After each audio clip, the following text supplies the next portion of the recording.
India 360 news पर मैं विजय आप सभी का स्वागत करता हूं। सुप्रीम कोर्ट ने केंद्र से कोविड-19 की तीसरी लहर की तैयारी करने को कहा है। कोर्ट ने कहा कि तीसरी लहर बच्चों को प्रभावित करेगी, जो विशेषज्ञों के अनुसार नजदीक है। साथ ही साथ कोर्ट ने यह भी कहा कि लोगों के इस समूह के लिए टीकाकरण को पूरा करना होगा और इसके लिए वैज्ञानिक तरीके से योजना बनाने की जरूरत है। और राजस्थान में 10 से 24 मई तक सख्त लॉकडाउन की घोषणा। 31 मई तक विवाह समारोह पर लगेगा प्रतिबंध और मेडिकल कारणों को छोड़कर जिलों, शहरों और गांवों के बीच आवागमन प्रतिबंधित रहेगा। कोविड-19 वैक्सीन के साइड इफेक्ट को मॉनिटर और रिपोर्ट करने को लेकर गाइडलाइंस जारी करी गई है और वैक्सीन निर्माता द्वारा एहतियात के लिए बताई गई उनकी स्वास्थ्य स्थितियों का आकलन किया जाना चाहिए। वैक्सीनेशन के बाद 15 से 30 मिनट उन्हें देखा जाना चाहिए और अनपेक्षित या गंभीर रिएक्शन होने पर मेडिकल सुपरवाइजर को भी बताया जाना चाहिए। आंध्र प्रदेश व तेलंगाना में कोविड-19 का अधिक संक्रामक वेरिएंट मिलने की खबरों के बीच दिल्ली सरकार ने गुरुवार को कहा है कि इन राज्यों से दिल्ली आ रहे लोगों को अनिवार्य तौर पर 14 दिन इंस्टीट्यूशनल क्वारंटीन में रहना होगा। वहीं वैक्सीन की दोनों खुराकें लगवा चुके या फिर अधिकतम 72 घंटे पुरानी नेगेटिव रिपोर्ट वाले लोगों को 7 दिन तक क्वारंटीन में रहना होगा।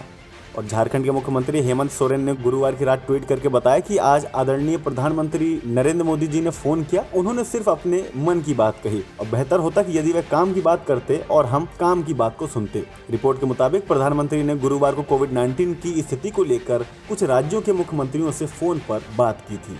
और भारत में पिछले 24 घंटों में कोविड-19 के 4,14,188 नए केस मिले और लगातार दूसरा दिन है जब किसी देश में अब तक के सर्वाधिक दैनिक के मामले आए हैं। वहीं पिछले 24 घंटों में कोविड-19 से 3,915 लोगों की मौतें होने के बाद मृतकों की कुल संख्या 2,34,083 हो गई है और भारत में सक्रिय मामले बढ़कर 36,45,164 हैं।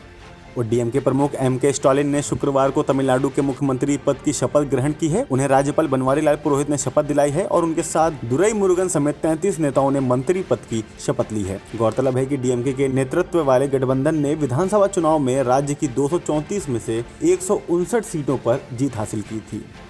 और कोविड-19 महामारी के बीच उत्तर प्रदेश की गाजियाबाद पुलिस ने अस्पतालों में इस्तेमाल हो चुके सर्जिकल ग्लव्स को धोने के बाद पैक करके बाजार में सप्लाई करने वाली फैक्ट्री का भंडाफोड़ किया है। इस दौरान पुलिस ने मौके से दिल्ली निवासी 3 आरोपियों को गिरफ्तार किया है और पुलिस ने बताया है कि मौके से 800 पैकिंग बॉक्स भी बरामद हुए हैं। और अमेरिका के आइडाहो में गुरुवार को 6वीं क्लास की एक छात्रा ने स्कूल में गोलीबारी करके 2 छात्रों व एक स्टाफ मेंबर को घायल किया, जिसके बाद एक टीचर ने उससे हथियार छीन लिया। पुलिस ने बताया है कि उसने अपने बैग में एक हैंडगन निकाली और स्कूल के अंदर व बाहर कई राउंड फायर किए और बताया गया है कि घायलों की हालत गंभीर नहीं है।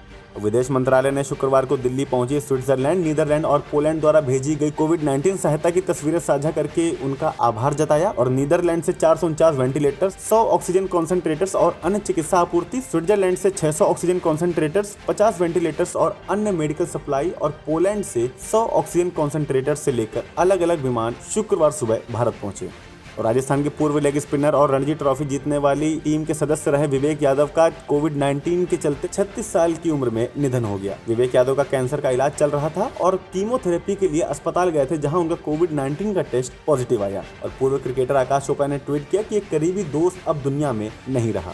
और चेन्नई सुपर किंग के बल्लेबाज सुरेश रैना द्वारा मेरठ में अपनी कोविड-19 संक्रमित आंटी के लिए ऑक्सीजन सिलेंडर के अनुरोध के बाद सोनू सूद उनकी मदद के लिए सामने आए हैं। उन्होंने रैना को जवाब दिया कि डिटेल्स भेजिए, आपका काम हो जाएगा। और बीसीसीआई के अध्यक्ष सौरव गांगुली ने कहा है कि अगर आईपीएल 2021 पूरा नहीं होता है तो आयोजकों को लगभग 250 करोड़ का नुकसान होगा। उन्होंने कहा कि हमें अन्य बोर्डों से बात करनी होगी और देखना होगा कि क्या T20 विश्व कप से पहले कोई विंडो उपलब्ध हो सकती है और बहुत सी चीजें हैं, हम धीरे धीरे उन पर काम करना शुरू करेंगे। और एक रिटायर्ड आईएएस अधिकारी ने ट्वीट किया है कि ट्विंकल खन्ना कोविड-19 राहत के लिए दूसरों को दान देने को कह रही हैं, जबकि उनके पति अक्षय कुमार, जो कि सबसे अमीर भारतीय कलाकारों में से एक हैं। ट्विंकल ने जवाब दिया कि हम 100 ऑक्सीजन कॉन्सेंट्रेटर्स दान कर चुके हैं और दुखद है कि लोग अपनी ताकत दूसरों को नीचा दिखाने में बर्बाद कर रहे हैं।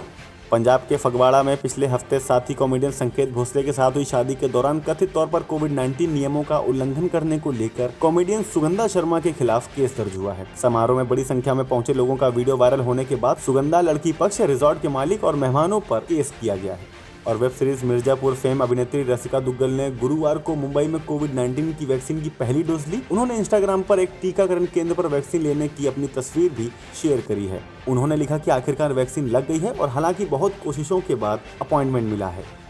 और इसी के साथ में मौसम की खबर। मौसम में असामान्य बदलाव की वजह से गुरुवार को पहले आंधी बिजली के साथ कई जगह ओले बरसे और गुरुवार को दिन भर जहां आसमान में सूरज के साथ बादलों की लुका छिपी रही, वहीं शाम आते आते बादल हावी हो गए। रात करीब 8:30 बजे से तेज हवा के साथ बिजली कड़कना शुरू हुई और करीब 9 बजे से आंधी आई और कुछ ही मिनट बाद ओले के साथ तेज बारिश हुई। मौसम विज्ञानी डॉक्टर आर के सिंह बताते हैं कि पूर्वी और पश्चिमी दिशा से आने वाली हवा की वजह से गुरुवार को करीब 8 मिलीमीटर बारिश हुई, वहीं शुक्रवार को 4 मिलीमीटर बरसात की संभावना है। आगे की अपडेट के लिए देखते रहिए इंडिया 360 न्यूज, खबर दिन भर की।